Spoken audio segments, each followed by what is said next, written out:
up, guys? Welcome to another episode of the Meaning of Podcast. I am Ace. This is RB3. And this episode, we're going to be talking about John Carpenter, and we are joined by a very special guest. Whoa. And that is Mr. Christian Cobbster Ruvalcaba. Hi, guys. How you doing? Thank you so Thanks much for having being me. on, Oh, man. my God. The applause, the audience, calm Yeah. down. I'm very excited to be here. Thank you so much. Big fan of you, too. Thanks, what is man. it? I've been meaning to ask you. What does it all mean? Ooh. What does it mean? That's too deep. Now playing it. No. What's the meaning of the meaning of? Ooh, what do you guys mean by I told RB3, I was like, the meaning of podcast. I also hope Cody didn't make that joke either. He didn't make that No, joke he when he didn't came make on that this joke, program? no. Yes. As if that was a good one to But- keep in my back pocket. Either way, man, thanks for coming on. We appreciate it. Thank you guys. Yeah. It's October. It's Halloween season. Yeah. And what better person to talk about Yeah. than the man himself? Yeah, we're going to do that on this episode. But before we do that, we're going to get into the YouTube comments from last week's episode. Shit. Yeah. Where we talked about Michael Mann. I actually read them this week. I read them this week. You read them? I read them Okay. ahead of time this week. Okay, RB3. Yeah. I was going to say, aren't you like anti-comments? Yeah, I usually am, but I think this week I felt safe. Felt safe. First one is Teria I'm bad at names. Kamunga says he is probably the most popular Michael Mann film. To this day, filmmakers are inspired by this film. Dark Knight Rises, The Town, Den of Thieves. Yeah. Interesting, Den of Thieves. Thanks for pulling that one out. Is that the one with Gerard Butler? Gerard Butler. Oh, yeah. And the rapper was some rapper was in it too, right? Isn't Chance. it? No, it's not Chance. Chance. Chance, It's who was it? I don't know. Oh, 50 Cent. Oh, It's 50 Cent. Yeah, 50 yeah. Cent. 50. Yeah. Yeah, no. There you go. He Are was you a dope. fan of Den of Thieves, RB3? Kidding me? I haven't seen that one. But yeah, we were talking about Michael Mann, Mann, and yeah. we were trying to figure out like what's his most impactful and most biggest film, probably popular film. And I would we- imagine Heat. Yeah. Yeah. When's the last time he's made a decent movie? Black Hat. No, Stop it. hashtag Black Hat. I heard people the like director's that? cut was pretty good. Okay. I'm director's cut. Cool. Whatever. But did you see Black Hat? Or? No. I don't think it's something. White Hat. No. That's the kind Every of other- movies we watch in every my other movie, house. Yeah. Oh man. CJ Stevenson says, I think morality is a big part of his films. Interesting. Yeah. Okay, he's getting deep with us. All right. Hey man, that's what What's we up? do in this podcast, RB3. we getting get deep. Yeah, that's what she said. Talking about Natalie Portman on that last week's episode. Wait. Getting Maybe that's deep. what he Natalie said. Portman. What? Young man. I know. That's what we were talking about. Zohair286, and this will be the last one, says, The Insider is my favorite film. Surprised you didn't talk much about it. He's Yeah. calling out Shoe RB3. Wait, In parentheses, you calling he's out got... you? What the fuck? I apologize. I usually try to keep up, and I literally went on every platform. I was like HBO, Netflix, Hulu, Amazon, Insider. Was nowhere to be found. So I did peep all those comments about our Coppola month idea, man. Oh, yeah. I skipped all those. Oh, man, we gotta do that, man. I proposed the Coppola month. I think this would be a good idea if we do. I think one comment kind of like had it summarized, and I think this would be like maxed out.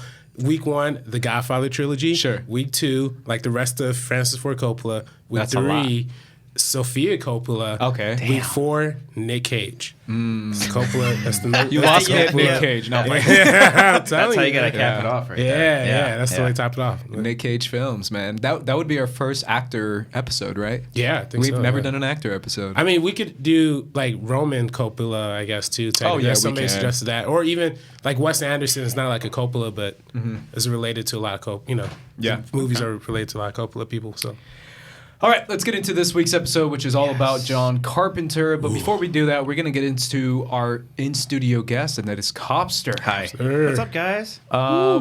Thank you once again for coming on. Of course. Yeah, a brief history between Cobbster. I mean, we met through Schmoes, Yeah. which is a lot of fun. Fucking schmoes. God damn it, those schmoes. Can you believe it's been so long, man? Yeah, when did you, so you first join? I joined in 2013. You Yeah. joined, I want to say, 2015 or 2016. It was January 2015. 2015. Okay. Because yeah. 2014, November 2014, or was it October 2014? Is when I was at Kamikaze and I met you guys. That's right. Okay. Yeah. That was yeah. 2014, and then almost end of the year, you messaged me. Yes. Yeah. And then by the next year, we met up, and that's how I got on the Schmells. 2015. Did we meet at a Starbucks? No, it was. I think we met at. Was it the Arc Lights? right outside the ArcLight. We did. Yeah. Yes. Okay, I do remember because I remember that day, and specifically, I met, I believe, another person. Oh, no way. Who kind of didn't really know the show that much. Oh, I think okay. he like heard it in passing and just saw an opportunity. Interesting. Yeah. But nice guy, he really Yeah. was. But you were much more qualified. Yeah. Awesome. Yeah. Dang. You were. I'm like, when I told Christian, I was like, this guy's pretty smart. Like this guy can talk. Like he's a pretty good talker. I think he's definitely a good talk, fit. that's for sure. We need someone like this on the show. Yeah. So we brought thanks, you man. on. I mean, to be fair, you didn't join it by you didn't come to the interview dressed in a suit. I didn't.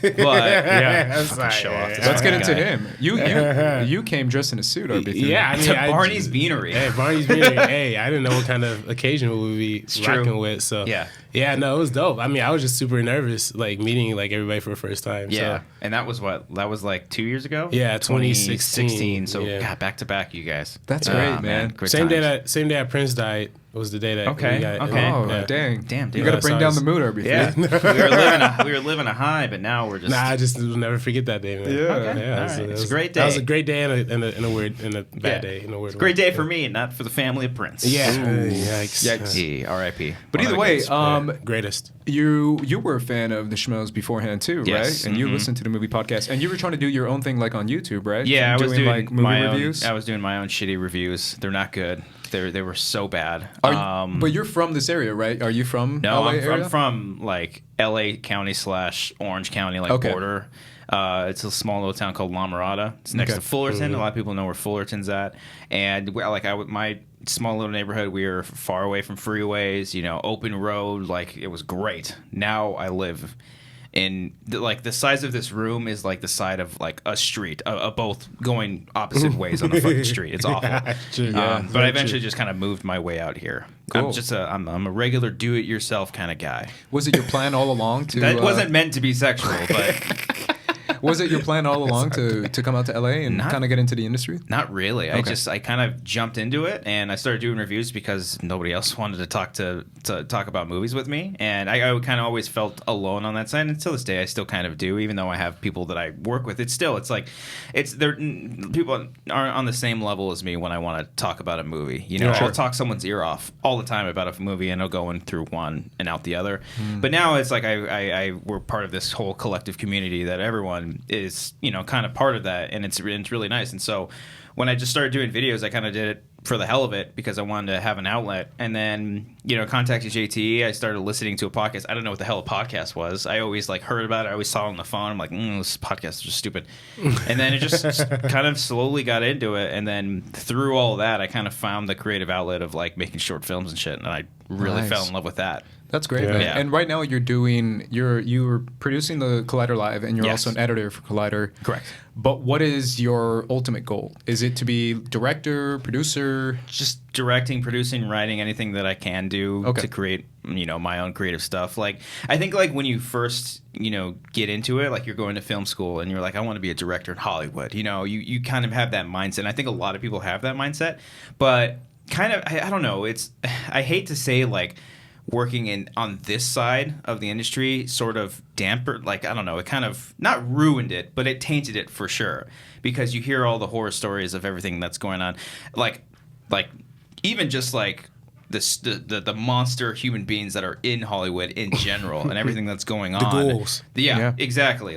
Just that stuff alone is all right, I don't know if I want to do this. But then you hear stories about filmmakers and reshoots and not getting their own vision. It's I don't know if I could ever, because when you deal with criticism, it's such a hard thing to do, especially working at Collider. It's when you have a project, you're so passionate about it, then there's so many voices coming in, you lose that sense of joy and wonder. And so I like it better when it's just me, Brian, Cody, or if it's just us, just smaller voices, and because we're all on the same page. I think a lot of the time in these areas, it's not everybody's going to be on the same page because everyone's got a voice. I don't think everybody deserves to have a voice. I know free speech is a big thing, Yeah. but I think some people should just keep their mouths shut. Yeah. So really, the future is I honestly don't care what I'm doing as long as I'm still able to make my own stuff on the side. I can direct on the side, I can write on the side, and do podcasts on the side. That's all, because that's the ultimate goal. The fact that people watch us, even if it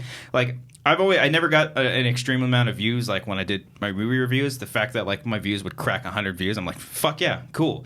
And then now that we're doing like Patreon, it's like views don't matter to me. Like people are paying to watch some of the things that we're doing. And it's not. It's Cody calls it like a fun ligation, like it's a fun obligation, and it's like we're working towards something. You know, we're not just having people pay us just because like we're taking their money. It's like no, we're working regular jobs as is throughout the week, but then we're also working on Saturdays to do a podcast, to do commentaries to do creative and fun, entertaining things, and it takes a lot of effort and time, but it's because we love to do it. And it's definitely something that you don't want to let go, right? You don't want to kind of stay in the lane that you're in right now and kind of be on the media side of film versus actually creating. Right. No, it's more so creating. Like I've lost the desire to critique, review any kind of movie. Be like a full-time film critic. Yeah, like no, thank you, no, because it's just over time, and we know a lot of film critics, and a lot of them are great, and a lot of them are just like, oh, really. Like, it's a movie at the end of the day, and I know we can all be nitpicky with movies, and it's just, at the end of the day, I just want to have fun watching a movie. Sure. I want to feel what I felt when I was younger, and it's hard to feel like that. So, you know, further away from the criticism, even though, you know, I think Twitter's a great outlet for that, for the most part. So I kind of just keep that, you know, when it's weird when people, like, look at your opinion as something, and, like, they comment on it, and it becomes this huge thing. You know, if you like a Star Wars movie, if you don't like a Star Wars movie, you know, like people fucking lose their minds over the smallest, tiniest little things, you know? And, you know, but that's, at the end of the day, that's kind of part of the fun. You know, I like keeping the conversation going, civil, but if it keeps going and everyone can be friends at the end of the day, then, hey, that was a good day. Yeah. You know? Don't be assholes online. Just don't be mean. Don't. Be respectful to people. Shout out to our 20 listeners, right? Shout out to all of them. All of you fucking respectful human beings that are watching this show. You guys are all respect. You guys are awesome. I was gonna say we have like the nicest. I think I have our very small. Listen, you gotta stop downplaying the fans. I know. Our iTunes viewers are good people. Yeah, they're pretty good, man. They gotta be if they're listening to us, man. Yeah. No, we say some stupid shit on there. Yeah, I was gonna say thanks for tolerating us. We say controversial stuff all the time, and I don't shy away from it. Like RB3, you shouldn't have to. A little bit. He's like, bro, don't tie me into this, and I'm like, let's talk Shane Black and sexual assault, and he's like, bro, let's not. No, I mean, I think there's a lot of things you need to talk about because people are incredibly sensitive about everything, and one tiny little thing out of context has ruined people's careers, you know? And it's just like, let's take the time, let's dissect it, let's see what's going on, and let's be smart about our decision-making process, you know? And just don't be a scumbag, you know? Be a good person. You met a lot of scumbags. I've met a lot of scumbags in my time, you know? And it's just, you know, be a good human being. Yeah. Now, getting back to the episode, RB3 and I both kind of agreed to get, obviously, you three, you know, Cody... You and Brian's Brian. The last one. Oh, yeah. He's getting an episode though. Eventually, we're gonna ask him, and hopefully he'll say yes. I don't know what it. But that's the thing, right? When we saw Cody, and Cody came up to me and talked about Spike Jonze, and he talked about Spike Jonze to RB3, and then RB3. When we thought of you, we thought John Carpenter. Yes, and we thought that was a fair assessment. Hopefully, we're right, but we're like John Carpenter. You made a whole fan film. I'm kind of a big fan. Yeah. I haven't seen. Granted, I haven't seen every single one of John Carpenter's films. Which there's a couple in there that maybe if there's hardcore John Carpenter fans that were like, oh, you definitely should see this movie. I did watch one recently that I had never seen before that we'll get into eventually. But he's one of my favorites. He's got such he's got this the known staple as like a horror director, but I think he breaches out of it just a little bit more because his film range it's incredible. You know, it's not just horror. Oh yeah, absolutely. Yeah, I think he does great comedy. I think he does great sci-fi. So yeah. And what's your personal connection to him? Because I like talking about directors because RB3 mentioned it last week that a lot of our favorite directors are directors that we have some sort of like memory of. It could be a childhood memory or it could be like a young adult memory, but it's still like some sort of personal connection to his films. Yeah, it's mostly like his music. It's his music, and obviously the first Halloween. I think that's probably the biggest connection because when I was younger, growing up, scary movies were not my thing. Like I hated scary only because they scared the shit out of me. You know, I remember because I didn't have an older brother, but I had an older cousin, and I'd always hear him kind of taunt me about certain scary movies and whatnot.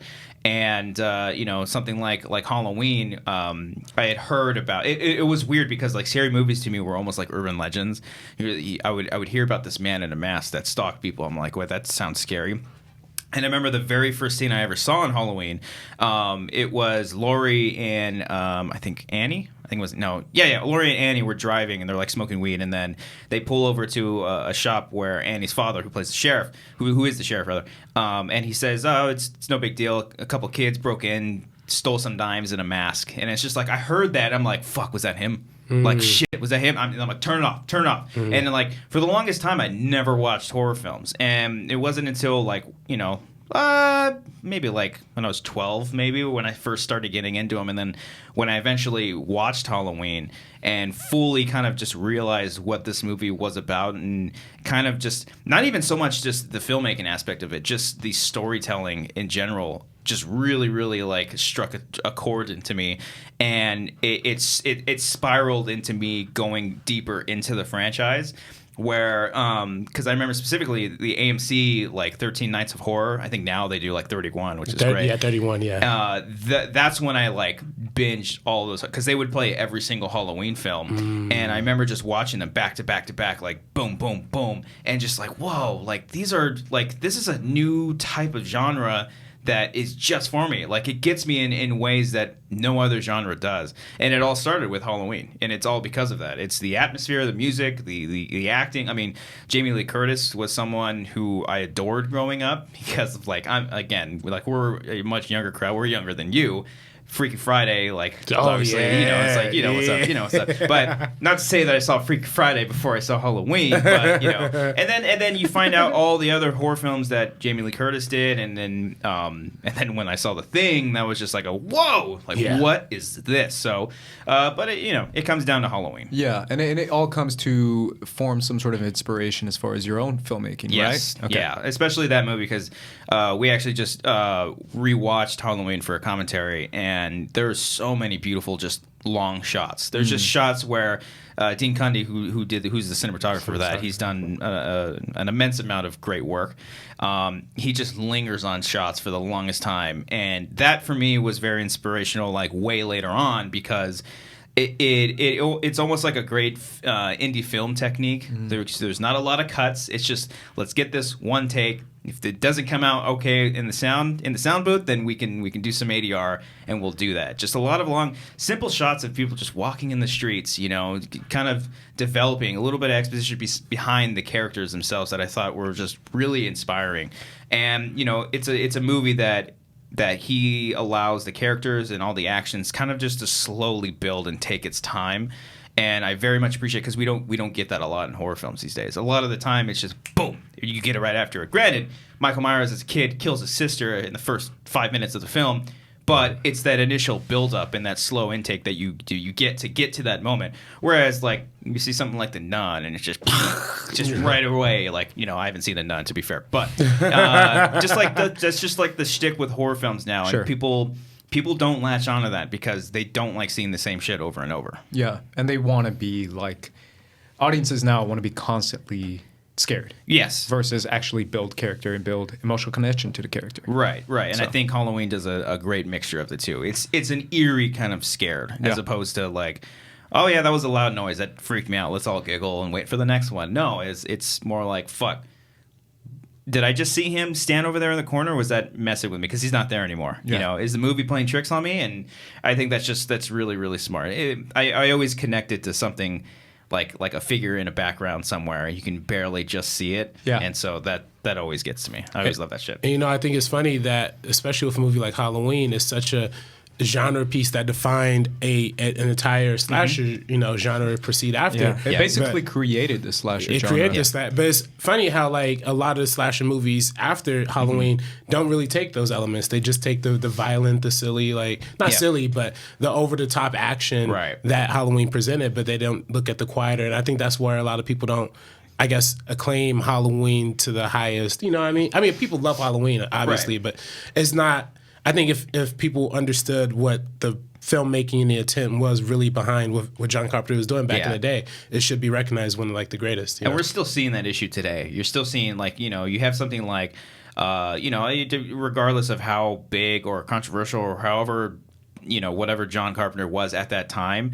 that was like a known filmmaker. At least now he's a known filmmaker making something that he was passionate about. And it's like, how often do we get that? Okay, James Wan. great example. It's like, this is someone who loves the genre and takes the time to like give us actual characters and story to be invested in it. And that's why we're scared. We're scared because we know who these characters are and we get into it. Now it's just I think this is a great time for horror because we're getting a lot more filmmakers that are fans of the genre. But I think John Carpenter is one of those ones, because this was even before The Shining. It's like you have someone who loves this genre, who has a passion for it, and created something so scary and so eerie that, you know, till this day people are still inspired by it. And it created all these slasher films that came afterwards because that was just the quick Hollywood thing to do. It's like, wow, this movie was made for such a small amount of money, and look how good it did. Let's do the same thing, but, you know, let's just whip them out like crazy. That's why Friday the 13th sucks. It's not a good movie. Yeah, I don't think I love it. I love Friday the 13th movies. I do, but it's just so quick and poopy. Yeah, it really is. We'll definitely get into a little bit more of what Carpenter inspired and just the horror today, what horror has become today. But let's get a little bit into John Carpenter, the man, because I'm kind of obsessed with, I mean, obviously this whole podcast is about getting into the directors, right? It's a very self-absorbed, and by self-absorbed, I mean we're, you know, praising the crap out of old white men. But that's kind of the point of this podcast, so I'm going to keep doing that. And it's interesting with the horror genre, RB3. I don't know if you're with me on this, because every director we've done, obviously some of them have twisted movies like Darren Aronofsky, but all of them are trying to be, I don't know, they have a certain range of what they're trying to accomplish. But with Carpenter, at least what I've seen is seeing all his movies, and it's one of those things, right? Like binging Aronofsky kind of hurt me, and it hurt my brain and my soul. Binging Carpenter also kind of hurt me in a different way, and it also made me question Carpenter the man. But obviously, he grew up in Kentucky. He loved movies. I think the movie that he said inspired him the most was Invaders of Outer Space, something like that. Right, super old-timey. But, you know, that's what he was in. He loved those 1950s, like, sci-fi movies. That's what... The sci-fi movies and the Tales from the Crypt and Weird Science, like those kind of books and comics and novels are what inspired him. But also, we can't... You know what I'm realizing is that Hollywood is essentially built around these men. George Lucas, Francis Ford Coppola, John Carpenter, Steven Spielberg. All these guys who are in some sort of way inspiring a counterculture movement, because that's what it is, man. I mean, at the end of the day, these are just a bunch of hippies, because that's what it is. Oh yeah, for sure. And it's interesting to see that, because Steven Spielberg, George Lucas, and some other guy, Coppola, all made kind of like either war movies or like feel-good movies or like kid movies or outer space movies, whereas Carpenter really focused on the disturbed, the deranged, the twisted, which was very much against the traditional, you know, 1950s, everyone's nice and, you know, dressed up and everyone's nice and conservative. Right. And he wanted to go almost like anti-conservative and just push the bar and push the limit to it. And I find that interesting because, to be honest, again, watching all his movies, you're like, yo, you got to have something wrong in your head if you're coming up with all this shit, man. And also, I think it's like it calls to him for being like a true artist, because he's also a musician. You know, he can dive deep into like a different place that a lot of people I don't think can get to. You know, maybe it's just him smoking weed and getting to the moon or something like that. But, you know, it shows in his filmmaking because they play so well with each other, the music and his movies together. Yeah, you know? I mean, he came straight out of a rock band, and it's kind of that punk rock counterculture. Oh yeah, rock a lot band. of his music is especially there's a later one in his work that I'll get into. Yeah, that was a big one of mine, but it's total fucking metal. And going from that to making movies. Well, also, I was gonna say, I think what especially distincts Carpenter out of that generation is, you know, we talk about Spielberg, Lucas, and, you know, John Carpenter also went to USC, so he's a SC alum.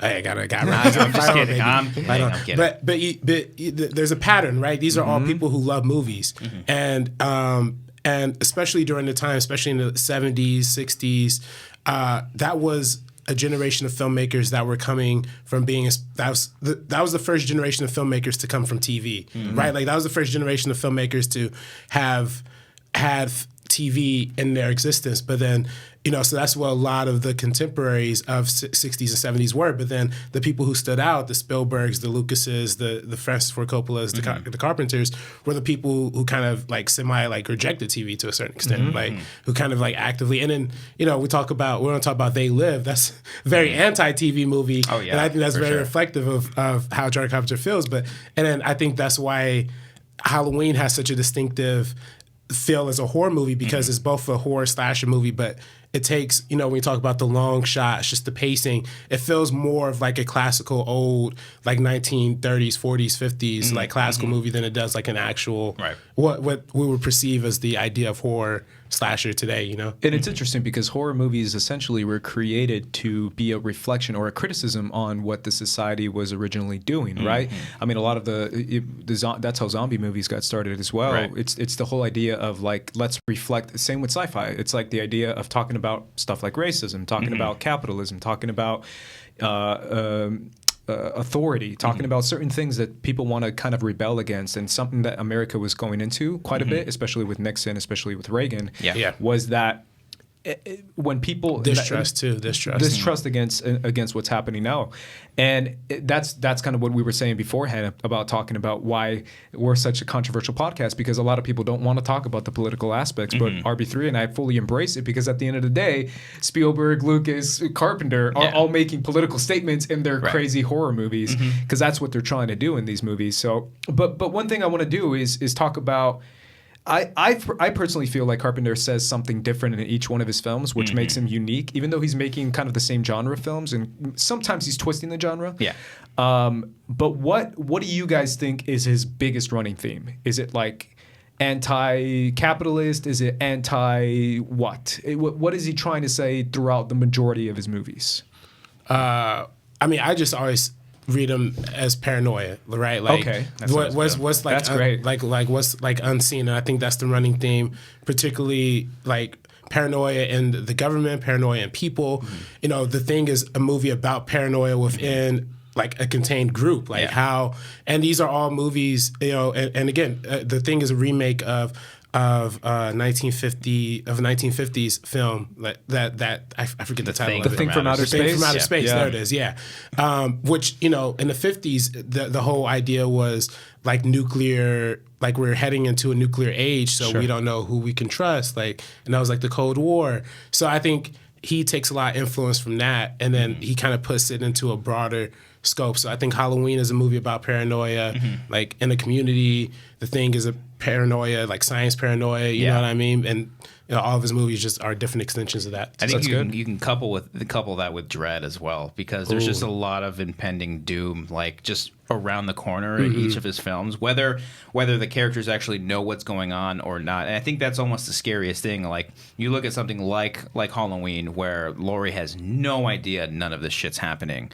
but the second that the shit hits the fan and it all comes down on her, she's like, wait, my friends have been getting killed left and right. I think there's something really dark and twisted about that, and I kind of like go back and forth with which would be worse, like knowing that all this is like in The Thing, like knowing that there's an alien presence and always looming about and being scared and not knowing who's who, or finding out all at once that your friends have been killed. And you know, that comes into play in a bunch of different movies. I mean, The Fog is another one too, where it's just like something's looming about, but no one exactly knows what's happening. It is, yeah. Let's get into a little bit of his cinematic style. What is his continuous visual style? Because I feel like a lot of directors kind of adapt a certain type of camera work and camera movement. What do you think is the one thing that kind of string-alongs through all of his films? I mean, definitely like longer takes is nice of him to do, because I'm a big fan of longer tapes. But I particularly love his lighting when it's like, especially during night, because it just looks so clean, and he's really good with shadows in a lot of movies. Like obviously Halloween, The Fog is a really good example. The Thing is an incredible example because of how dark that movie is, and especially when you're dealing with the cold environment. I think it's really interesting, especially like you have people, and I think this is a silly argument, but like even like the ending of The Thing, when people debate whether or not Keith David or Kurt Russell are the Thing in the end, and people are like, "Oh, you can see the breath in such and such as air. You can't really see it." They're both breathing air. Let's be honest, they really are. It doesn't matter who or who isn't the Thing. It's just a matter. It could be any of them. Right. But the fact that you can see that air being reflected more so on one person or the other. It's like, did they do that intentionally for people to theorize on that? Doesn't matter, because of how the surrounding area looks, and I don't know, just small little details like that. I you like know? that, man. Especially Yeah. the way they use flames in that, right? Oh, yeah. How like the actual real fire kind of creates the real lighting in Right. this, scene or shot. Yeah. That's really cool because there's flames throughout that entire movie, and the Yeah. fact that it's kind of used as a light source. That's Yeah. cool. Yeah, I like that. No, I mean, I don't think Carpenter gets enough like credit for his precision, right? Like, I think he's a very precise filmmaker when it comes to like you talk about The Thing. I remember very distinctly, like, because I rewatched The Thing for a class, and one of the shots that like, really stood out to me was like he had the shot where like it was right when the dog got infected, so like the camera just like follows the dog, like, and it's literally a you tracking see the shot. shadow. Yeah. You see the shadow of the alien, but it's still like it's just so perfectly like. And then it's a tracking shot too, so the camera obviously had to be really low, pointing up. I don't know. It was just the way that sequence is set up, and even in things like They Live, when it could have been very easy for when he puts on the glasses for another filmmaker to just do like shaky cam or something wild with it. But It's just a flat shot on like a billboard, and it's just so simple. black and Yeah. white. Yeah, just gives it to you. And I think that's very precise. I think that's very direct and precise. Yeah. So. My last question for you guys before we get into his filmography and we kind of run it down is rewatching these films. I'm gonna be honest with you guys. I had a thought kind of going through this, and it's one of those things where I know John Carpenter's classic film director, inspired a lot of people. However, he's very famous and he's very 80s. Yes. Rewatching his films, do you guys think his films hold up all the way? Oh, see, maybe Because I was gonna say, man, sometimes I'm like, what was the intention of this? Does this hold up? I think for like a much younger audience watching it, Yeah. I don't know. I think it's a combination of like growing up with them and watching them now, because I do think they hold up really well. But it's also like a nice little touch of that era. There's for me there's Carpenter 70s and there's Carpenter 80s, and when he gets into his 90s is where he starts to drift away a little bit. People may be fans of some of his movies in the 90s, but I think like those are the times that he really shine, and I think it's because of those decades of how I mean movies in general during the 70s and 80s are probably some of the best that we've ever seen, and I think that was just at his peak filmmaking. Definitely my favorite time, but again, I get it. I rewatched They Live about last week, and my girlfriend had never seen it. And I told her the concept. She's like, "Oh, that sounds cool." And she's like, "God, I hate the '80s." She's a total '90s girl, and she's just like, "Why everyone's so dressed like that?" I'm like, "That's the times, Yeah. But it's funny. It's funny how that thing. What but about you? she ended up liking it. She liked it. Yeah, she liked it. So. Well, I can't really, you can't really like criticize effects like for if they hold up. I think because I think just effects. It's like I don't think it's a effects. place and Though. time. By holding up, I don't mean effects, because I do feel like that's something you can quickly kind of push aside. I mean tone. I mean Right. Yeah. Well, I think the thing is like post. Like I think the thing hasn't even caught up. Yeah, Like, we're not even caught up to that I point agree. yet, The thing is like next level, bro. Yeah, It's yeah, next level. yeah. That thing is still the nastiest shit I've ever seen. Yeah. But I meant like his other movies though. But Yeah, we'll his get other into movies, it once I we think- start naming them. Yeah. His first feature film was Dark Star, which originally was a student film. See, he made this was originally just like a short student film, and he was able to get financing and money to make it like a feature film, like a commercial film. Have you guys seen Dark Star? No. Yeah. I remember getting a top 100 science fiction movies of all time book, and Dark Star being in there. Really? I'm like, oh, okay, this seems strange. I think it was 100 Sci-Fi. I want to say that it was. I do know that it's a comedy. I think it's a comedy. Maybe I'm mistaken about that. I think it's a sci-fi comedy. It is. Yeah. Yeah.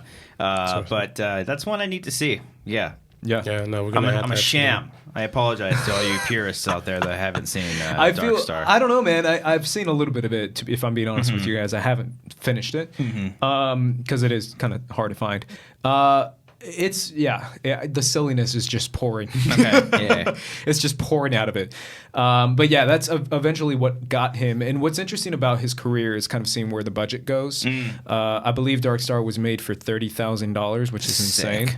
Assault on Precinct 13 is his next movie. Yeah, that one's rough. And I know this is it's like an actual like adaptation of something. I forget if it was, but I think he was inspired by something else. Okay. Probably a short story. All of his movies are based on short stories. Yeah, short story. A lot of them I remember. And I know this one was made, I think, for $90,000 when I was reading up on it. That's so fucking awesome. And this one didn't do well in the U.S., but apparently in London, because it premiered at the London Film Festival, it killed in London. Oh, wow. And that's when Carpenter was kind of like, he spent time in England. Yeah. And that's kind of what inspired him for The Fog, obviously, eventually later on. But it's interesting to see how different audiences kind of, I guess, back in 1976, London wanted to see some like bullets fly, man. I don't know. It's you never know what really is when certain countries are like, yeah, this is badass, and and the rest of the world is like, nah, man. It's pretty. I mean, it's pretty brutal. It's a pretty violent movie, and it's been a while since I've seen it. I've only seen it a handful of times. Yeah. And then there was a crap remake for it.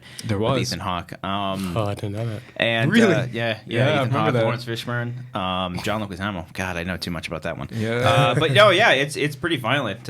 Locked up in a police precinct. It's the last shift of that night, I think. They're closing it down, and bullets start flying. Yeah, it's been a minute, but I just remember the brutality of that movie. How violent it was. Yeah, it's interesting too because you're coming from filmmakers who, during this time period, are probably not. I don't know. I just find it so funny, man. People like James Cameron, people like Coppola, people like John Carpenter, people who are very, very, very vocal against the war, against massive machine guns, and against all this shooting stuff, like a Cameron, like a Carpenter, and all these people who are pretty much anti-war and make like gunslingers, crazy gun shooting, kind of movies. Right. So I always find that kind of fascinating to see. I think everybody makes those movies. I know, and I'm probably gonna do the same thing. If I make movies, I'm gonna have like 2 friggin' machine guns and guys shooting. Right. It's fairly early on in his career too. Yeah. It's like when you start making films, I think it's like you eventually just find your niche. You're not gonna hit a home run out right off the bat. Yeah, exactly. And I feel like the important aspect of Assault on Precinct 13, obviously, it's a showcase of talent, because with Dark Star, there's not much you can do with $30,000, but with a little bit more of a budget in Assault on Precinct 13, you're able to see a little bit of talent. Yeah. And so are studios, and so are investors, and that's how he got financing for Halloween, which came out in 1978. And Halloween is obviously his big claim to fame. It's very famously super low budget, and it basically cost no money to make. And it's Jamie Lee Curtis. It's his homie from USC Film School to play Michael Myers. Nick Castle. Yes. Who was reprising his role for the new one. I mean, well, granted, there was like 5 people that played Michael Myers / I mean, there was one. Nick Castle played the Shape, and then there was other people that played Michael Myers. Yeah, because there is a difference. Yeah, for sure. There's a huge difference. Yeah. I don't know why I'm like evilly looking at the camera. But Halloween, man, we just talked a little bit about it. It's one of the most impactful movies in the horror genre. It obviously is credited for almost creating the slasher genre, if not outright creating it. What is it about this movie that do you guys feel stands the test of time? I think it's just the patience of it, allowing that dread and that paranoia you were kind of talking about just slowly build up, because in rewatching it, it's a lot of the stalking. You don't really know why. Is it because she put the keys in the old Myers home under the little what do you call it? The rug, whatever it is. Doormat? The doormat, yeah. Is it because she put that up there and he was there at the same time? Is that why he started following her around? Or is it just, you don't really know why? Because one of the reasons why I love that movie so much is because of how ambiguous it is. They eventually go into this dumb background behind Michael Myers, and it's not necessary. The point of that movie is very almost similar to Alien, where it's just it doesn't matter what his goal is or what he's trying to do. It's just the fact that he's there and he's going to kill you, and there's really no stopping it. It's the embodiment of evil. Donald Pleasance does a wonderful job as Dr. Loomis, just purely freaking out because he's the only one that knows what this person is capable of, and nobody wants to believe him. And when it all finally comes to, it's like, yeah, I want Loomis on my side, and that it's just a big inspiration. Like anything that I ever do will always have elements of that movie. Yeah, and it's almost like kind of seeing what happens. I mean, this is a time period. Obviously, we're still living in a time period. I talked about it last week, RB3, where America is fascinated by the deranged, like with Manson and all these type of killers who are just known for being so evil to the point now that they're not considered human, right? Right. And this is a time period in America where America was fascinated by that. I mean, people were just obsessed with that type of stuff. Like, why are these people doing this? And like, evil is like your next door neighbor kind of stuff that they would promote on TV. Yeah. And the fact that a lot of it, I don't want to say a lot of it takes from it, but some of it takes from Psycho. Hitchcock's Psycho.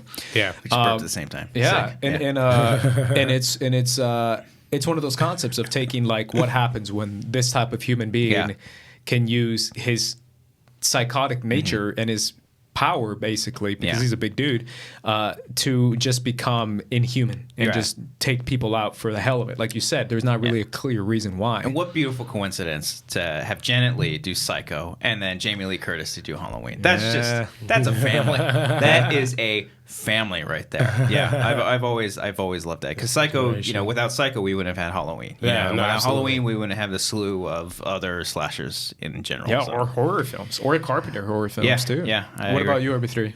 No, definitely. I mean, I agree with everything that Cobbster said, and I think I think that's the biggest part of it, is like you never know what's lurking in your own. It's grounded, right? Compared to something like, because I grew up more with Jason. Friday the 13th is something that I would watch, but that's more supernatural in a sense. You feel the supernatural elements. He becomes more supernatural. He becomes more supernatural. It starts off a little grounded, and then I saw the supernatural ones. and they literally go to space. Those are the ones that I saw when I was younger.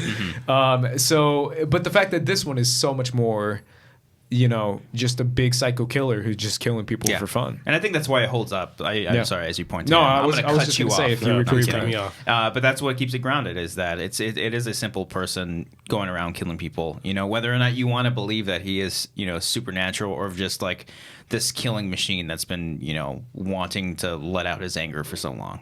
Sure. Yeah, no. And I was going to ask you, Cobbster, because you did the Shape, obviously, which is inspired by Halloween. Oh yeah. So when you and Cody were writing that together, like what piece of Halloween did you like see in that like really like did you want to embody in the short? It was the pure ambiguity and like randomness of Michael Myers, because I think the series sort of loses track of that, and just kind of makes him this killer presence that just, I don't know, like they almost like give him a motive to do all the things that he did, and I just wanted a simple story. That's like the fortunate thing. I didn't have to write an entire film off of it. Right. I basically just, the way I structured it was I'm going to write the prologue to a film that's never going to happen, and it was just how he was going to get his mask, because he's back in town, and that was sort of just like the basis of all of that, and I wanted to, not replicate, but sort of honor the way he shoots certain things. And, that's somewhat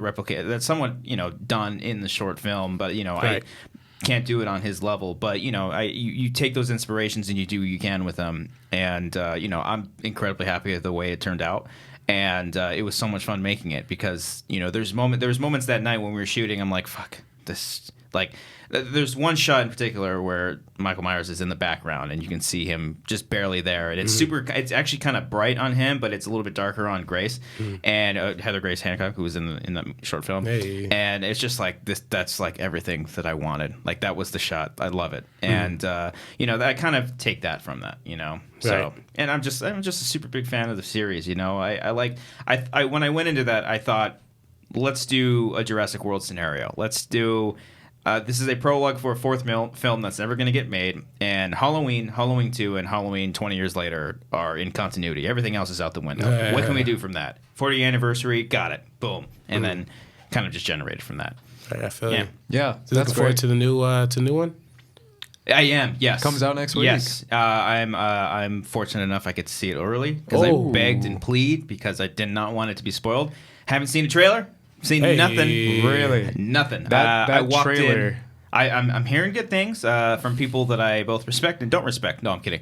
But Respect and hate. I've avoided as much as I can from like social media reactions. The closest thing I've gotten to seeing a trailer, I want to say I've actually edited a trailer reaction, but I've perfected not watching the trailer to edit those because they're so easy to do. But I walked in to go see The Predator, and as I was walking in, the Halloween trailer was playing. I'm like, nope, right back the other way. So it sounded cool. Yeah. But yeah, I'm incredibly excited. I'm very interested to see what they're going to do. I hope it saves the franchise, and I hope we get more slashes from it, to be honest. Not shitty slashes, like, people that care about this franchise, like the two guys doing it, or they're comedy guys, and I think that's perfect. Like, Jordan Peele is one of the funniest motherfuckers on the planet, and he did one of the best horror films of the last few years, True. So I think this is also going to help a new wave of type of horror films, but that's also going to come with some faults as well. We're also going to see this trend, and it's going to be bad, but I think out of that badness, I think we're going to get some good gems here and there. So, yeah, and it's crazy how this movie has, I mean, obviously we're talking about the 2018 one that's coming out next week, but how it's like stood the test of time as far as how much it has inspired.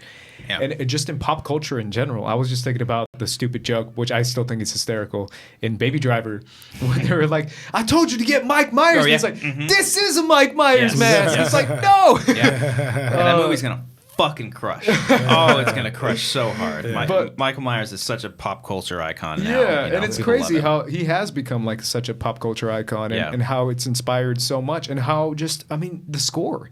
Yes. The theme. The sound, the fact that Carpenter's coming back for that to do it is really, really cool. Yeah, I mean, that theme is still, like, you can play that to kids nowadays and they would probably know what that is, even if they haven't seen the movie. They would still be like, oh, yeah, that's the Halloween theme. Right. I've heard that before.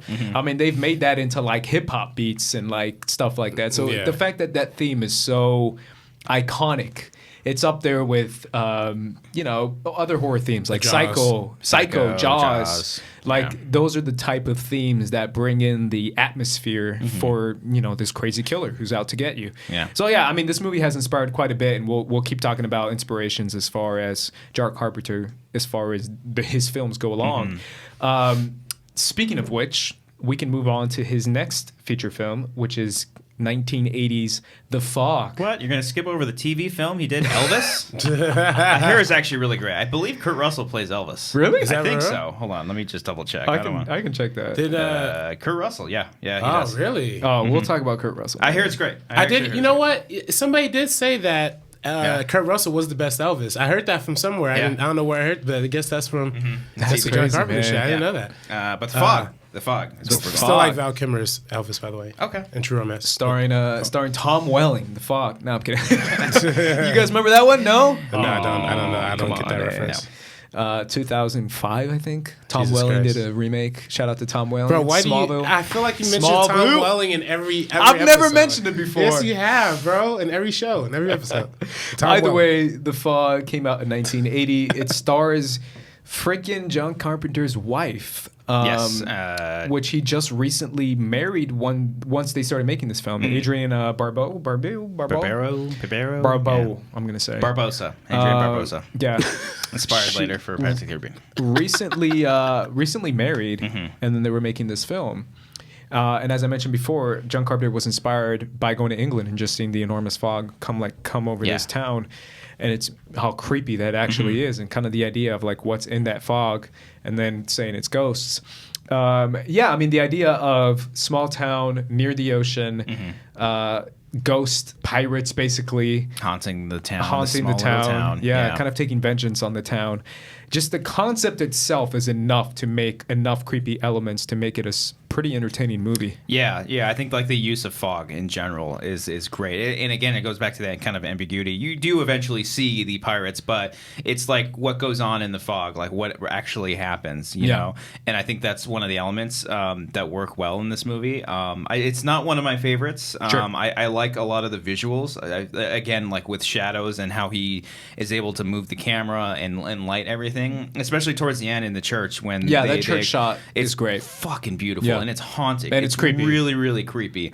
Again, Jamie Lee Curtis, Janet Leigh's in it too. You know, like it's got a really great cast, and I think that one kind of floats under the radar because you know he goes off to do something like Halloween and then he does The Fog, and I think everyone was just like, oh, okay, cool, it's The Fog, it's no Halloween, you know, so which is unfortunate because I think The Fog is pretty decent. Yeah, and it's interesting too because I was watching a little bit of behind the scenes for this one, and Jamie Lee Curtis was talking about how she was talking to John Carpenter about how she didn't really get much work after Halloween, and she was kind of disappointed in that, and how John Carpenter actually kind of helped her out by giving her this role and just kind of keep putting her in these movies, and kind of gave her a staple into being kind of like the horror girl, the final girl type scenario that she keep coming up in these movies. So that's interesting too, because that's what a lot of people don't realize when it comes to directors, and obviously we'll talk about Kurt Russell, how directors like to keep using the same actors, and how directors like to elevate people they like, I guess is what it is. It's like, I really like you, man. I'm going to keep putting you in my movies and keep giving you a job and keep giving you money. Because a lot of people don't realize when you're in Hollywood and you're an actor, you're looking for that next gig every time. And it's like, if you don't find it, you're like, I did that cool movie 2 years ago, but I'm broke right now. Yeah. So the fact that, Carpenter not only wanted to make creepy movies, but wanted to help out his buddies, including Jamie Lee and including Kurt Russell. Yeah.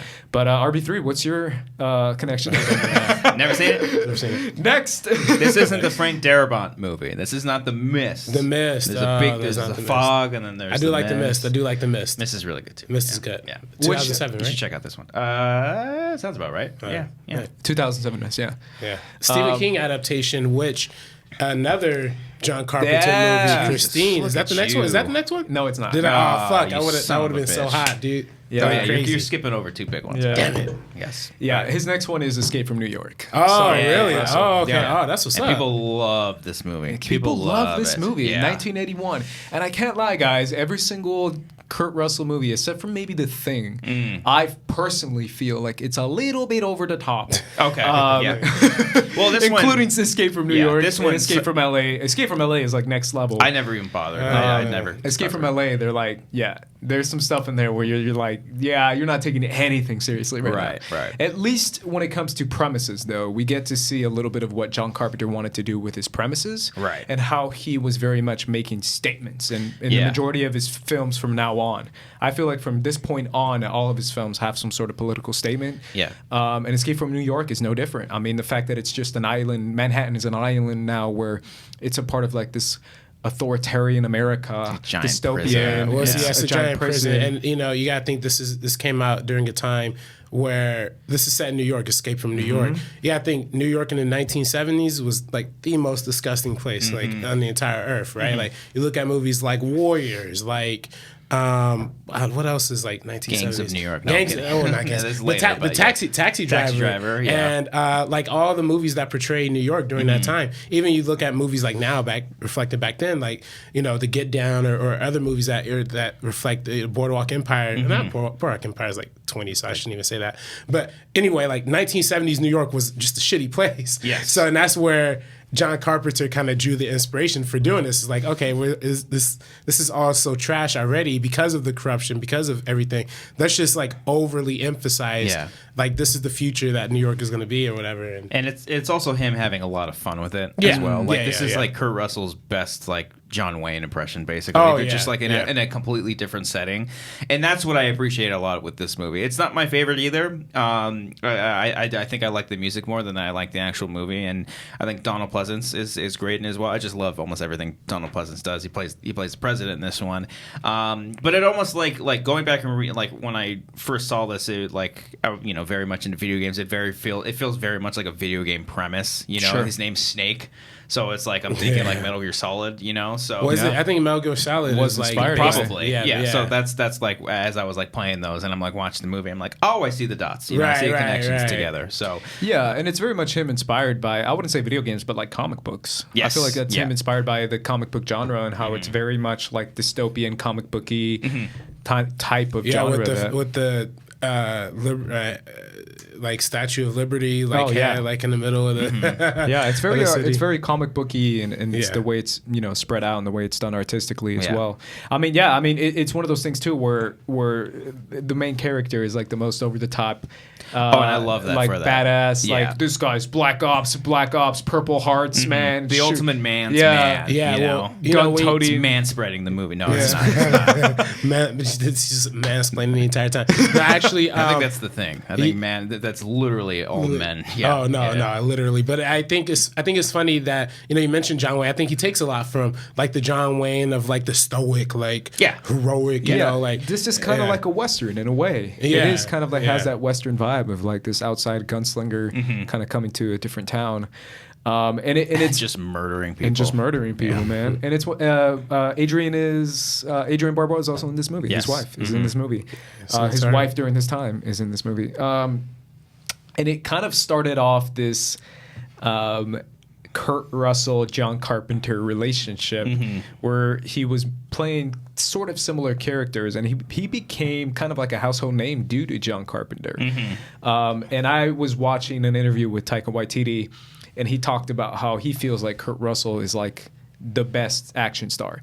And the reason why he said that was he says he's the best action star because he's not bulging muscle or Arnold yeah. Schwarzenegger. He's like this everyman, manly dude who like could be like your next door neighbor type Yeah. manly guy, where he's just like a really cool badass guy, but all his motives and all his inspirations are simple. Yes. Whether like in The Thing, it's like it's a simple motivation, or in Big Trouble in Little China, it's Yeah. a simple motivation. And that's what Taika Waititi was talking about with Kurt Russell. And Kurt Russell during this time, man, this is his time period where Yeah. he was in the 80s and he was kicking ass. And eventually he go ahead. No, I was gonna say, like, I mean, that could lead us right into the thing is Yeah. where, like, every introduction he has to like these movies, like there's something to him. There's something for us to like about him. Sure. And I think that's part of just Kurt Russell's charm, and a good combination of John Carpenter directing him as well, because the two of them have worked together. They worked previously on Elvis, and he brought him back for Escape from New York. Now The Thing, there's just like always something to say about his characters, not just in John Carpenter's, but just Kurt Russell overall. There's always something. Even if you don't like his character, there's something you can always take away from him, and that's just such a great thing for an actor to do. You know, not to just he gives it his all every single time. And one of my favorite characters is his character in The Thing, and his first introduction is him playing chess. And he's just like, fucking bitch. And he just fucking pours the whiskey into it, destroying his computer just because he lost. It's like, that almost says so much about his character without even really saying anything. Right, and and that I think that immediately sets up the greater theme of fear and paranoia in science, right? Yeah. Fear and paranoia in technology, and well, not technology as an extent of science, right? Like how we fear what we don't understand necessarily. I think that's what fuels a lot of this movie, and I think that's why it's so interesting having this like crew of. What are they doing down there anyway? They're like a research facility. Yeah. Most of them are out there for research. Like, I'm blanking on his name, but Kurt Russell's character, he's just the helicopter pilot. There's a couple other characters there that were kind of just there as like workers. Yeah. But for the most part, they're researchers. Right. But it's very funny. The people who you see are the scientists.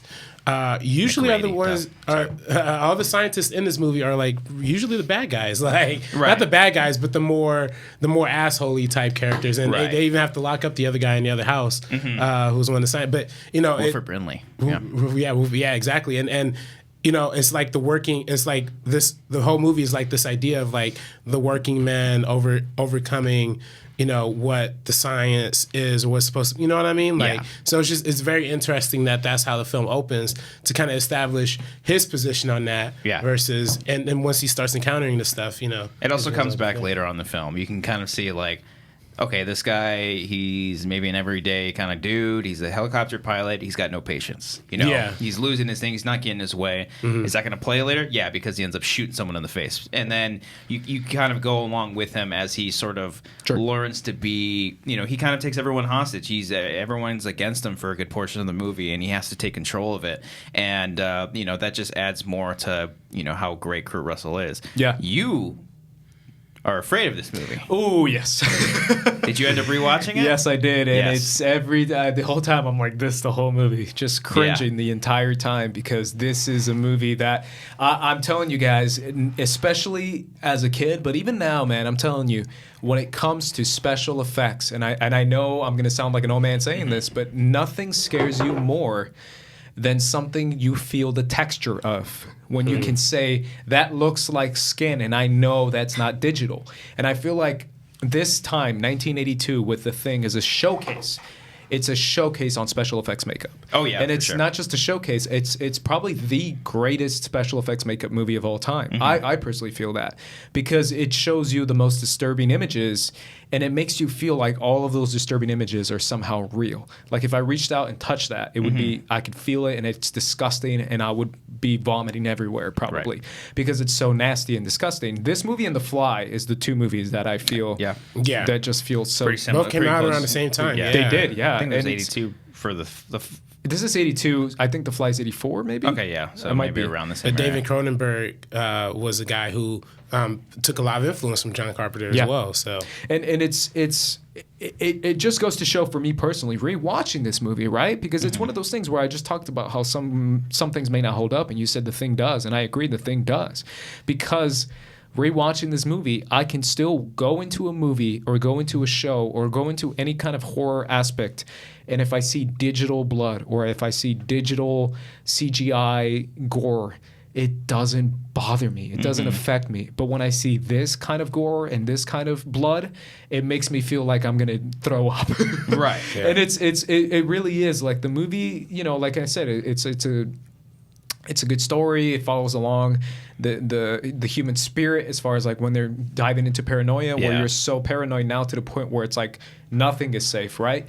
But at the end of the day, it's a showcase of special effects makeup, and it's a showcase of horror in the setting, because I really feel like this setting, man, and I know a lot of movies are doing it now.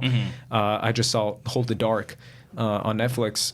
But it's the cold setting, man. Nothing is more terrifying than being in the middle of nowhere, but the middle of nowhere is freezing ass cold. Yeah. I mean, those types of movies that are like horror movies set in like the middle of nowhere in the freezing ass cold, like this, like maybe a 30 Days a Night, like Yes. those kind of movies that are just like this, even more terrifying. yeah, because it's like it's not like, okay, maybe if you're in the middle of the desert, Yeah. maybe you can survive for a little bit. Yeah. You got it gets pretty cold in the desert. You're from Arizona, so you know what's up. It does. But when it's below zero, there's Yeah. nothing you can do. Oh. You cannot survive it. It's way worse. And then you throw on top of the special effects, there's also this quiet clue-like mystery of like, okay, who is the thing? You know, Yeah. everyone likes to say it's a whodunit kind of thing, you know? And you're never really sure. And that's one of the greatest things about it, because they never fully spell it out until, like, boom, it gets caught, and it has no other way to defend itself than just coming out and revealing itself. And what it reveals is the most vile, like, disgusting, putrid-fested thing that you could possibly imagine, and it's beautiful. Yeah. The effects work, Rob Button. I know Stan Winston did one. He did the dog creature, but I think I did Rob Button. Maybe fact check me on that one. But it's great all around. Till this day, it's similar. Like it makes me miss this sort of work because we don't really get it a lot. And when we do, it's like it's nice. You know, I can't even really remember the last time we've got like nice creature effects. You know, it's so easy. It's so easy to do it on a computer now.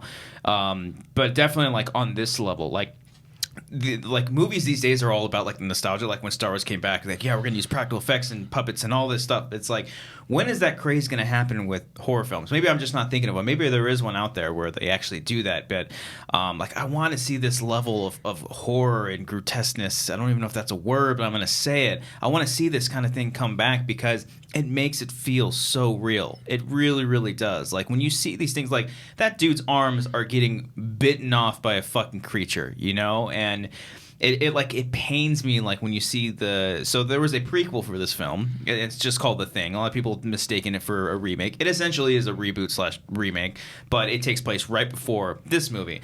They shot that movie with practical effects in mind. Like you look at behind the scenes photo, you see like a practical monster. They wanted to not replicate, but they wanted to honor what that first movie did.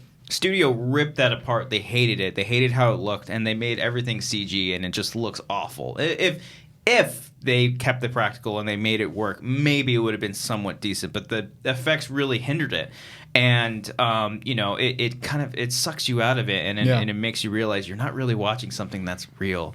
And every time I watch the thing, it's like, that is a fucking alien. Yeah. That is a real alien. I feel like 50, 60 years from now, we're probably going to get to the point now where CGI is like, yeah, that looks real. But now, I just still don't see it. I mean, I just saw Venom, and Venom is a perfect example of like, it doesn't work. It just doesn't, the CG, scary. Yeah, Rob Botton, sorry. It really just doesn't work. Yeah, I mean, shout out to him, because I really feel like this is his movie as much as it is John Carpenter's movie, because it really is a showcase on special effects.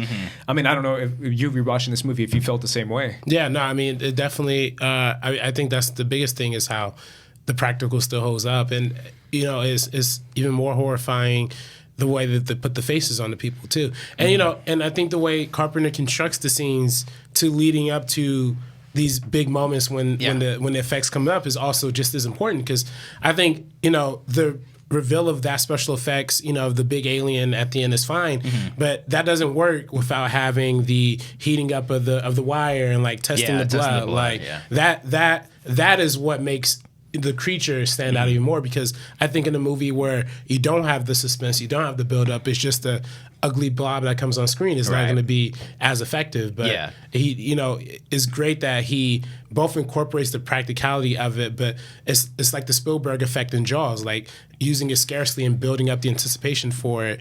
Ultimately ends up making it a lot more scarier. Yeah, and it's not just like a shameful like monster thriller. It's a lot deeper than that. Yeah. It's a lot deeper. And when people sort of realize what this movie is, it's like it's so much more than that. Like you set up the paranoia. Like paranoia for me is like is a great running theme for everything, because I'm a paranoid human being in general. Like you two could be aliens right now, and I'd be scared as fuck. Like I'm worried right now. But when you take those elements and then you put it, you take the idea of paranoia as like, okay, I'm gonna make a movie about paranoia, about people not trusting each other. Like what level of extreme will people go to? And on top of that, I'm gonna put a monster in there that can assimilate and mimic human beings, and then you put it all together and you get this like classy kind of like grotesque monster. Like what other movies is going to be this violent and grotesque and be like, this is a renowned film? Well, yeah, I mean, I've always kind of thought of the thing of really, I mean, honestly, I think it really is like a Hitchcock sci-fi movie, like in a certain extent, because all Hitchcock movies are about who can you trust, who can you not trust, who's around the corner, and this movie exemplifies that, like, and just like it goes full out. Yeah. And I think that's what makes it. That's what makes it for me. It's a damn shame too, because I feel like this is his peak. Like this is like oh yeah. Like this is like top level John Carpenter.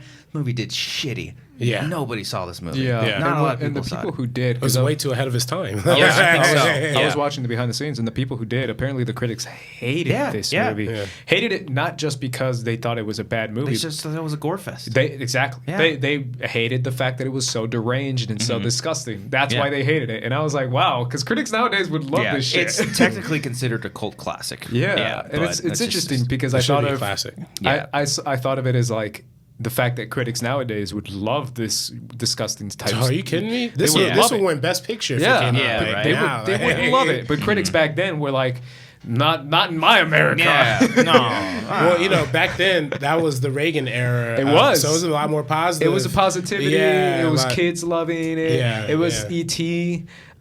This came out the same year as E.T. It did, and it was that kind yeah, where it's like aliens are here to bring love and American values. Yeah, and it's like no. Like, if you want to see your loving alien movie, go watch E.T. If you want your dirty, deranged aliens, come check this one out. Right, but you see the two movies that came out during that time, Star Trek and E.T. did really well in 1982. But then The Thing and Blade Runner, both really dark movies. Because Blade Runner's boring. But I don't know about that. But those are two. But I think most people highly regard Blade Runner and The Thing higher than E.T. and Star Trek too, in my opinion. I think, but I think they just hold up. They speak to our times more than those movies did. Well, I really do feel like between this time period, the entire 1980s of John Carpenter's career, it's just a showcase of just how deranged he can get. Yes. The next movie we have is 1983's Christine, another horror movie based on Stephen King, right? Yeah. And it's Car written, comes alive. It's the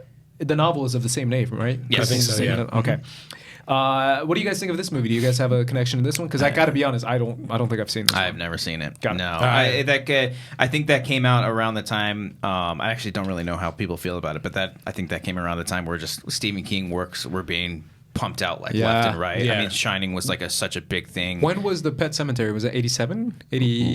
I don't know. I have no idea. Okay. Maybe. Yeah. Yeah. Because I feel like that's around this time. Whether or not it was like during that kind of like it was during the splurge. It was definitely during the splurge because there was, I think, this one, and then there was also there was another Stephen King, not Pet Cemetery, but there was one that came in between The Shining. Thinner, maybe something. I don't know. Thinner might be the 90s. I'm not too sure. But it was just it could, because The Shining was such a big hit, everybody wanted to cash in on that. But I particularly find this one interesting, for me at least, is because even though it's a spiritual thing about self-driving car or whatever.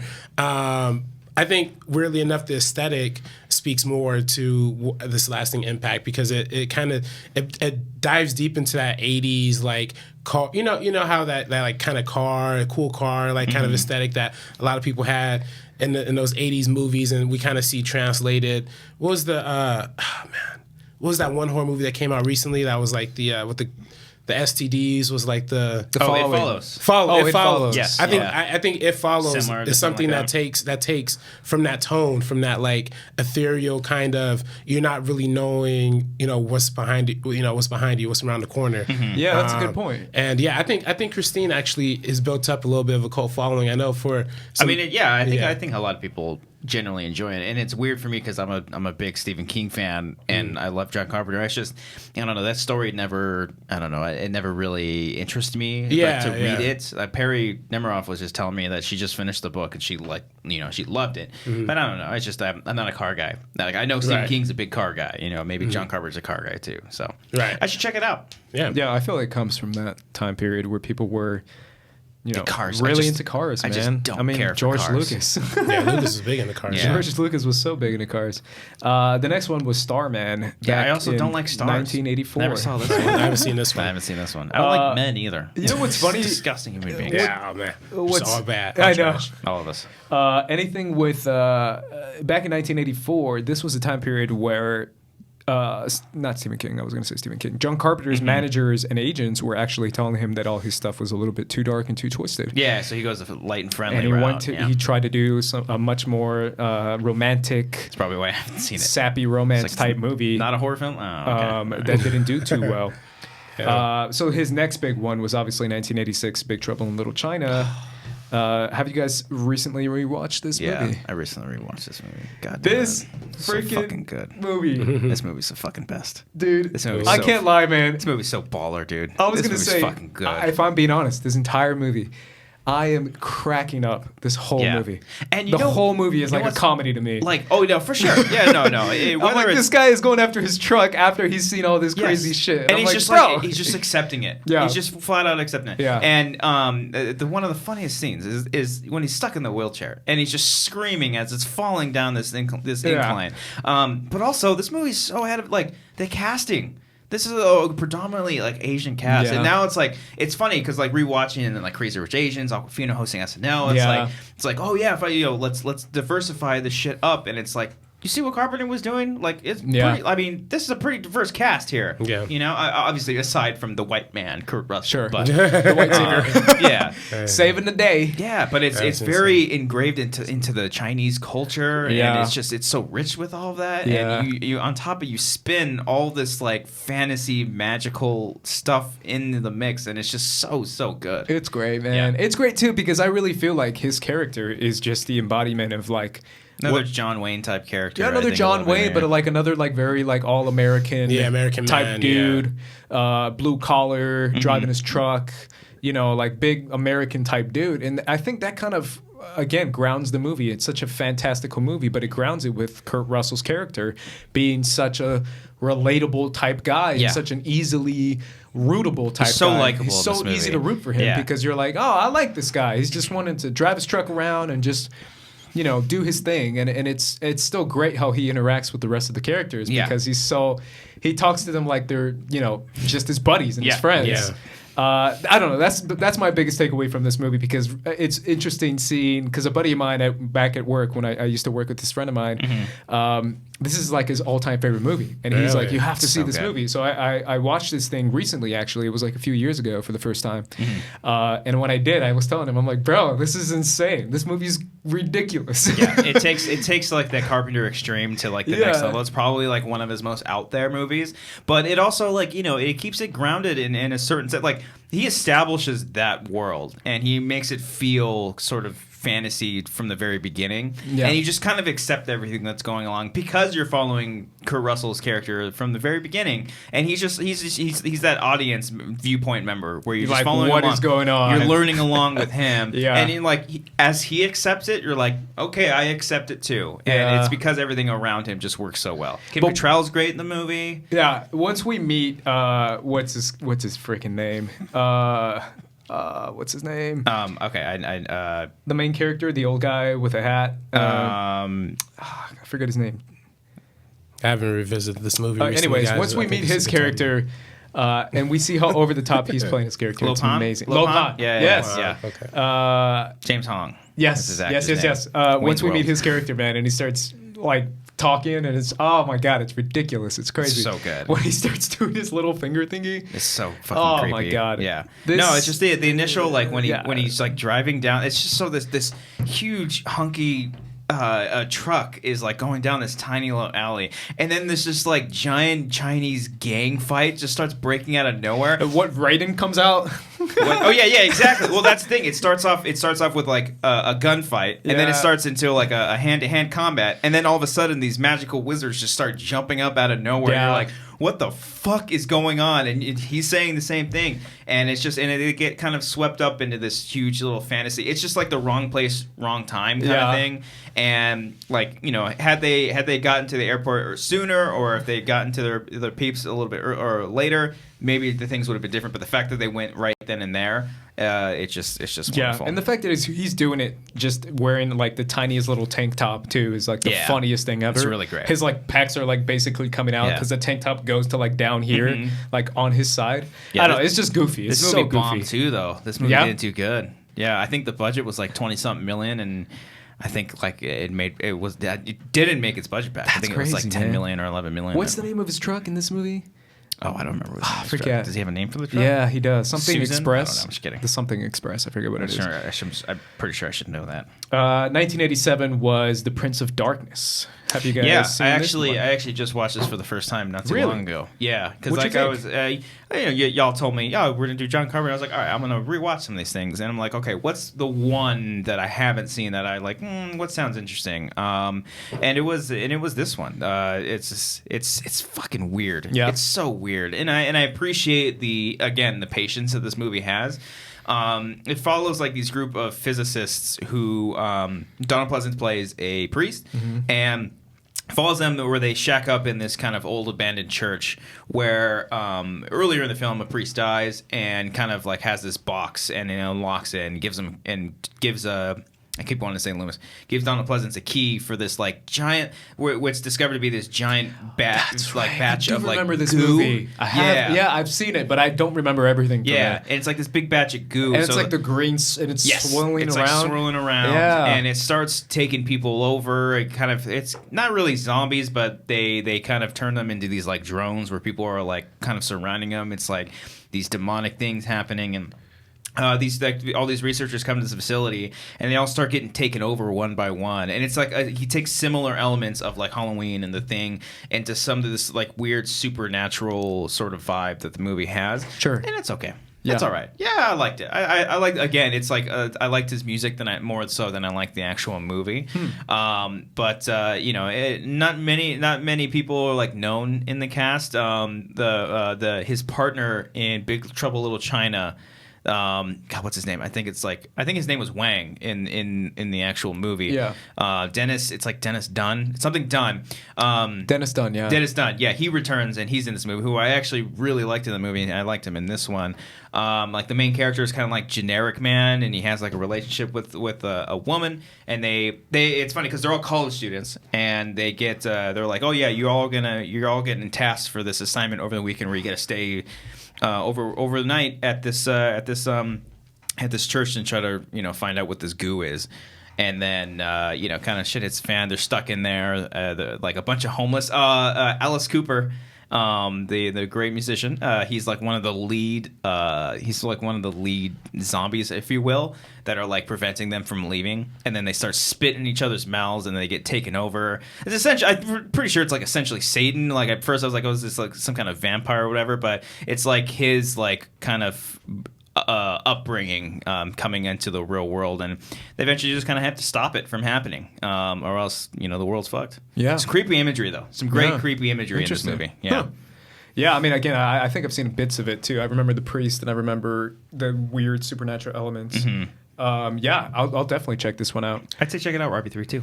Yeah, check that one out. Or don't. They Live is 1988. That's what I do know about. They Live has probably the most what is it? Not subtle, I guess is the word to use. The most unsubtle. Purposely unsubtle. Purposely unsubtle type movie that Carpenter has. I would say it is. It's very much the most like we get what you're trying to do right at the start of the movie. Yes. Yeah. But essentially, it's Roddy Piper. R.I.P. R.I.P. Man. Yeah, it's crazy, and it's him and who's Keith David. Yes. Yes. Yes. From Yes. Yes. Mm-hmm. The fight scene. Magnificent fight scene. Yeah. That's right. It's like a freaking 5.5 minute it's so fight long. scene. I was showing I showed my girlfriend for that the very first time. She's like, okay, really? I'm like, just keep watching. She's like, she's like, can they wrap this up? We're like, no, that's the point. It's awesome. Yeah. I was gonna say after seeing UFC 229. Oh yeah. These guys would be like, because it's nothing. There's nothing comparison. Nothing. But yeah, not so subtle hints. Not so subtle, man. No, it's very much a statement against capitalism. Yes. Against the status quo. Against the elites. Well, I think the elites. Yeah, I mean, I think this movie is almost like the one percenters. Yeah, right? I think this movie. The rich. I think definitely this movie is saying a lot of the things that filmmakers are trying to say now.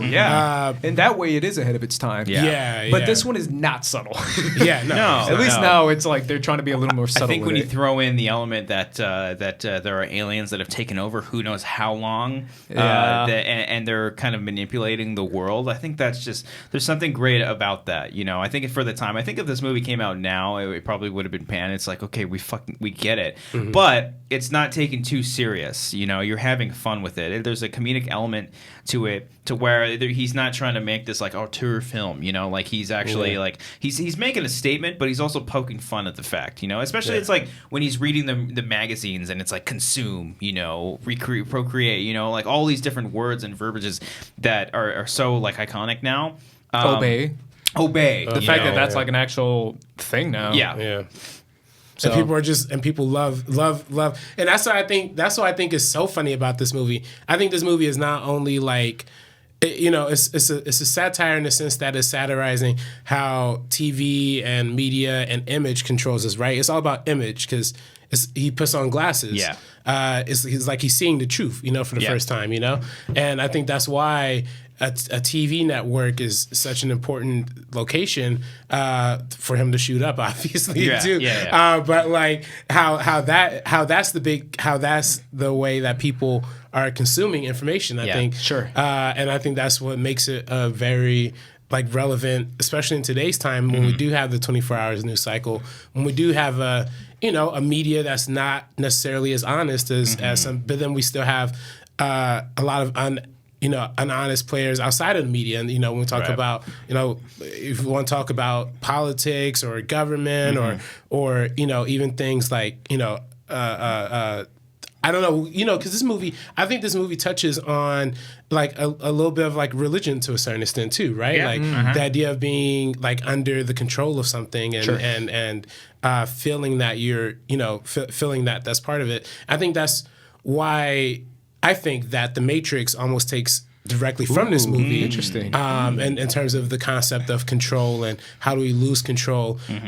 But then I feel like this one, is almost, I feel like this one, when we talk about it being cheap, I feel like it being cheap is kind of the purpose, right? Like, it's an outsider movie to begin with. Right. Whereas I feel like The Matrix is more of a like big budget expenditure of it, but this is more of like an independent outsider. This is a cheap movie. Like it was only like $3 million. Yeah. And it's Hey, you could tell. And it's tonally kind of like a B movie. It's very slapsticky, kind of very goofy, self-aware. Yeah. There's almost like 3 different movies in this one. Sure. He's like when you start out with Piper, he's kind of down on his luck. He's practically homeless, and then you sort of like get into this small little homeless world, and then it's like as if like he's just trying to live his life, do the best that he can, and he stumbles upon this like sci-fi adventure that he didn't really ask for. Sure. And then from that, it goes from him learning about it and him trying to not necessarily expose it, but he's dealing with it. And then the final act of the movie is him like helping the resistance like expose it, and it turns into this just giant action set piece that just doesn't stop, which is great. Like, and I love like subverting your expectations like that, where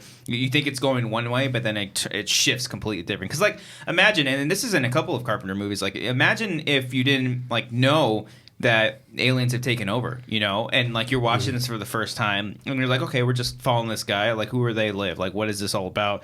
As soon as he puts on the glasses, you realize like, wait, what the hell, what is this all about? It's like looking.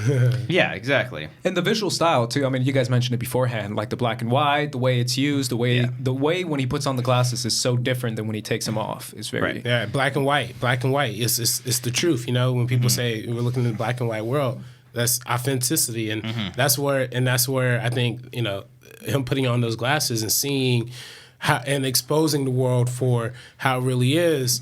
I think even goes beyond what this movie's trying to say on a micro level. On a macro level, I should say. As outside of the big level, it's like a small. His individual journey is self-discovery too, right? Sure. He's trying to find who he is, and how he can contribute to society, because he's down on his luck. I think that's why we talked about how Kurt Russell's like the everyman action hero. I don't think this movie could afford Kurt Russell at this time. But then they got Roddy Piper, who kind of embodies that same kind of energy. That's so true. Yeah, and it wasn't necessarily needed. Like you don't really need like a giant action star. You just need someone that can kind of like holds their own and has enough charisma to keep us interested in why like we're following this character. Yeah, for sure. And now we get into 90s. 90s Carpenter. John Carpenter. Well, as far as I'm just gonna wrap it up with, which one of these 90s movies kind of stands out for you guys the most? Well, like as 90s and 2000s, because there's one more in 2000. I never got into Village of the Damned. Like it's vampires, right? I'm pretty sure it's vampires. I'm not sure. No, Village of the Damned is 95, Vampires is 98. No, I'm saying like it's Village of the Damned's vampires, a vampire story. Because I know that there's another version of Village of the Damned. Oh, okay. I'm not too sure, but it like when I was going back and forth whether what movie I wanted to watch that I haven't seen, it was between Prince of Darkness or In the Mouth of Madness, and I was gonna go towards Mouth of Madness because I like Sam Neill, but I never got around to it. The one that actually, and people maybe could kill me for it, but like Ghost of Mars, I know this is his 2000s work, but like out of the ones that we have, the rest is the one I can relate to the most, because I remember watching this movie a lot when I was younger. Oh yeah, and it is so bad. Yeah, but I fucking love it for some reason. I mean, I'm always a fan of like a group of people in a situation trying to survive something. Yeah, and that was like the quintessential. This is like when I was playing Legos a lot. Like I recreated this with Legos all the time. Of just all these space cops on Mars, like getting attacked by some kind of like demon possession thing, and the Alice Cooper lookalike just shouting out the one main villain. Everyone's dressed up like Gwar. Like it's like so metal, and like the music's so bad. I hate it. I hate his music in this movie, but there's something about it. It's a big, huge guilty pleasure of mine. Sure, absolutely. What about you, RB3? Out of these movies, I haven't seen any of these except for Escape from L.A. What do you think about Escape from L.A.? No, it's not good. It's not an honorable one, but I do think it's dope that he took you know, it kind of was a little bit of a commentary on the LA riots to a certain extent, right? Like how New York was kind of this trash state, you know, in that sense. When it comes to the West Coast, it's a different kind of boiling pot, you know. So Yeah. I mean, it's I don't know. I think this is his time period when he was getting very much like, I'm an over-the-top director. I might as well be over the top. Like he was very much still stuck. Vampires is pretty tame. Vampires is all right. It's not too. I mean, James Woods is James Woods in the movie. You know, now say what you will about him. You know, but I thought I kind of enjoyed that one. It's not bad. I remember Vampires because it's the one that I'm probably closest, you know, connected to. Yeah. Just because it's got vampires in it. Yeah. And that's the connection I have towards anything horror is vampires. But yeah, I mean, for the most part, John Carpenter becomes a very self-referential director during this time period, and he still probably is. For now, I think he's just focused on his music. He's really focused on his music. Yeah. He honestly, came out with. He's got like two albums now. What was it? Lost Tapes? Something like that. He loves it, man. He loves doing that stuff. That's great. Yeah, he performs too. Yeah. Like he's going around performing. He's going on like a tour with just his own music, which is cool. It's like, you know, he's still being creative. You know, I'm not sure what the future is like because he's pretty old. I don't know what the future is like for him in actually filmmaking. The last movie he did was The Ward with Amber Heard. I never bothered seeing because it just didn't, you know, it didn't really pique my interest. Sure. But, you know, I've kept up with his music. Check out Vortex. That's a really good song. Nice. And, you know, he's coming back to do the score for Halloween 2018, which is really, really great. You know, I would love to see, like, him try to return to his kind of filmmaking. I don't know if he wants to anymore. You know, maybe he's done his thing. Like, despite maybe him sort of fizzling out in his career towards the end, you can't deny that this man has, like, changed the game in so many different ways. And I will always respect that. Yeah, absolutely. Shout out to John Carpenter, John Carpenter. Check him out. YouTube.com/John Carpenter.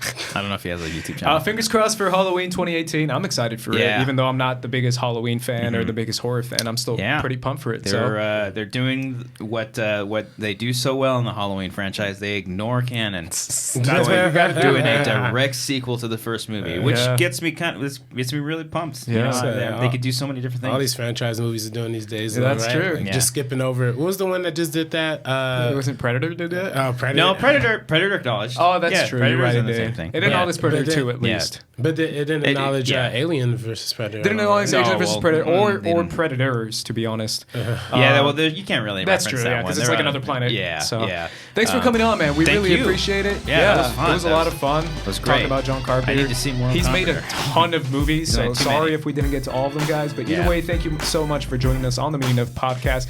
And for the Meaning of Podcast, I'm Ace. This is RB3. Cobbster, thank you so much. Thank you. We are peacing out, guys. Peace out. Have a good one. Deuces.